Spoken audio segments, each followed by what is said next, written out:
Welcome to Cardboard Chemistry. I'm your host, MTG Labman, and today we're finishing off the cards that were spoiled for the upcoming sets at MagicCon Vegas.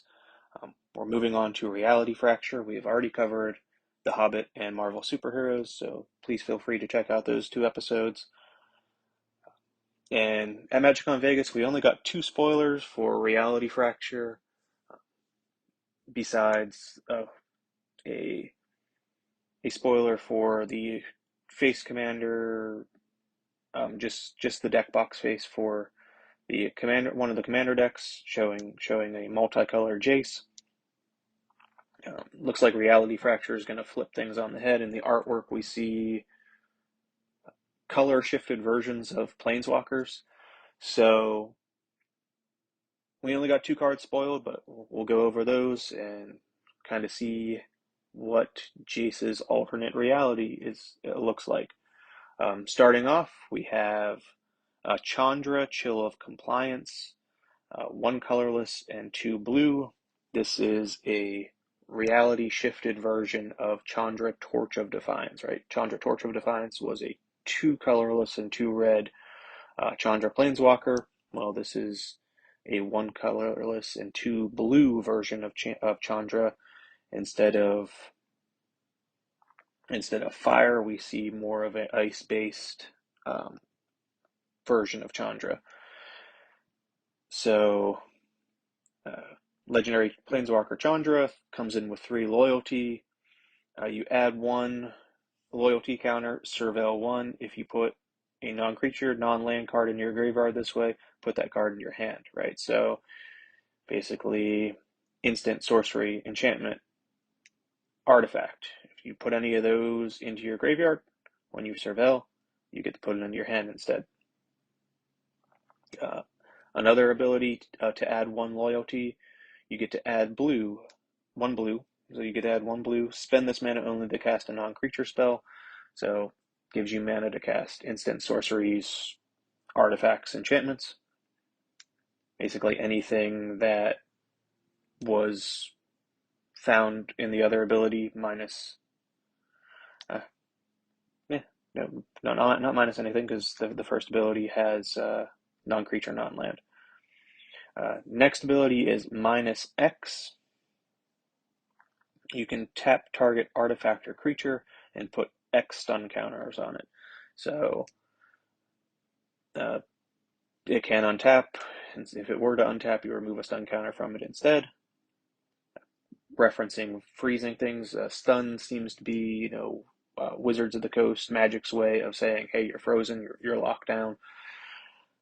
And then the ultimate, minus 6, you get an emblem with whenever you cast a spell, draw a card. So gives you an emblem, and whenever you cast a spell, you get the draw card. So that seems pretty good. Definitely blue flavored versus dealing damage like most of the red Chandras are. So cool card. 3 mana value Planeswalker. So not bad exchange there. Some benefit for the first 2, even if you drop it, and you can tick up and add mana, or tick up and surveil and get through your deck. So I could see this seeing standard play. I could see it seeing limited play just as a mana engine, or help burn through your deck a little bit quicker. Stun counters aren't any joke. With the current Secrets of Strixhaven as the newest set, Procrastinate is probably one of my favorite cards that has come out in that set.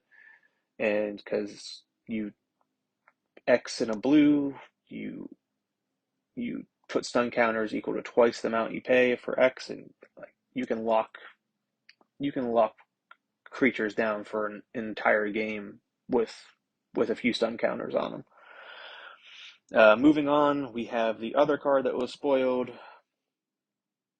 Bloodline Recollector. 1 colorless and a black for a 2/2 Vampire Warlock. At the beginning of each end step, if 3 or more creatures die this turn, this creature becomes prepared. So we know the prepared mechanic is coming back in Reality Fracture. We also got hinted that Reality Fracture is going to have color shifted versions of the Strixhaven skulls. So looks like we're going to be in Strixhaven at least. So most likely going to be on Archivos, the plane for Strixhaven, and it's going to be flipped around, right? We got to see mono black Ral Zarek, so that was kind of a hint at Reality Fracture from the most recent set, Secrets of Strixhaven. And then Bloodline Recollector's prepared spell is Ancestral Craving. 1 black, target player draws 3 cards and loses 3 life. So mono black version of Ancestral Recall. Yes, you lose 3 life. You can draw 3 cards. 3 or more creatures dying in a turn, right? Kind of like a Sephiroth. Definitely run this in a Sephiroth deck if you're playing Commander. Board wipe can easily, or if you're board wiping your opponent's board, can easily kill 3 creatures. This comes prepared. I do like this not just as a way for you to draw cards. I like this as a way, as a finisher, right? Instant, pay 1, target opponent draws 3 cards, loses 3 life. If an opponent is self-milling, have them draw themselves out and win the game that way. Or if the opponent is at a low life total, have them lose the 3 life, and then it's game. So really cool cards. Let me know what you guys think. That ends the spoilers for Reality Fracture that were shown during MagicCon Vegas. I'll catch you guys on the next one. Feel free to like, share, and subscribe.